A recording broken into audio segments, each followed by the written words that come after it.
মানে শিক্ষার্থীরা কিভাবে আশ্বস্ত হবে? কারণ আমরা যখন যেই ক্ষমতার বাইরে থাকি তখন কিন্তু আমরা কিন্তু এই কথাগুলো বলি, কিন্তু মানে আমরা বিগত বছরের ইতিহাসগুলো যদি যদি দেখি, ক্ষমতায় গেলে আমরা এগুলো সব ভুলে যাই। আর 2024 সালে এসে আপনার হচ্ছে পৃথিবীর যে উন্নত বিশ্ববিদ্যালয়গুলো রয়েছে সেখানে তো এইভাবে মানে এই এই প্যাটার্নে স্টুডেন্ট পলিটিক্স নেই। সেখানে হচ্ছে ছাত্র সংসদ কার্যকর আছে। তো এখন আসলে এই ছাত্র রাজনীতি না থাকলে বিশ্ববিদ্যালয়ে এমন কি একাডেমিক ক্ষতি হবে? আমি ছাত্রদলের সভাপতি হিসাবে এবং আমি ঢাকা বিশ্ববিদ্যালয়ের স্টুডেন্ট হিসাবে আমি বলতে চাই স্পষ্টভাবে, অবশ্যই ছাত্র রাজনীতি গুণগত পরিবর্তন হওয়া উচিত। এবং এক্ষেত্রে স্টুডেন্টদের যে ইমোশন রয়েছে সেই দিকে শ্রদ্ধা রেখেই আমাদের আগামী রাজনীতি হওয়া, ছাত্র রাজনীতি হওয়া উচিত।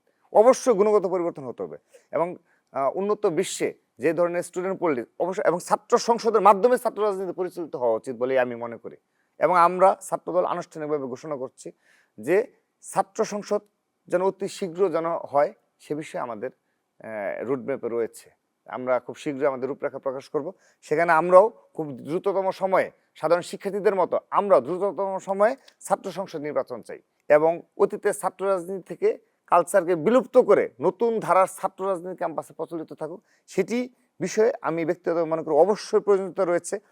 এখানে মূল যে বিষয়টা সেটি হলো এই ছাত্র রাজনীতি দ্বারা কোনো সাধারণ শিক্ষার্থী যেন ডিস্টার্ব যেন না হয়, অর্থাৎ জোর করে কর্মসূচিতে নিয়ে আসা, তাদেরকে একটা প্রভাব প্রতিপত্তির মাধ্যমে আমি একজন স্টুডেন্ট লিডার, আমার প্রভাব প্রতিপত্তি থাকবে সেটা তো হতে পারে না।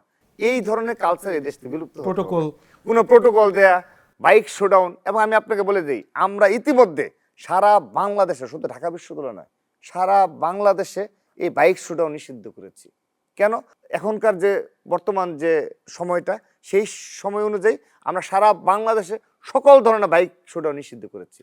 আমরা চাচ্ছি যে আমরা পরিবর্তন নিয়ে আসবো। শুধু তাই নয়, আমরা আমাদের দ্বারা, এই ছাত্র দলের দ্বারা সাধারণ শিক্ষার্থীরা শুধু ঢাকা বিশ্ববিদ্যালয় নয়, সারা বাংলাদেশের কোনো শিক্ষা প্রতিষ্ঠান কিংবা কোনো বিশ্ববিদ্যালয়, কলেজ বলেন, এমনকি ইউনিয়ন, ওয়ার্ড বলেন, উপজেলায় কোথাও যেন সাধারণ শিক্ষার্থীরা তথা সাধারণ জনগণ এই ছাত্রদল দ্বারা যেন সামান্যতম ক্ষতিগ্রস্ত না হয়, সামান্যতম রাজনৈতিক হয়রানির শিকার না হয়, এটুকু আমরা নিশ্চিত করার চেষ্টা চালিয়ে যাচ্ছি।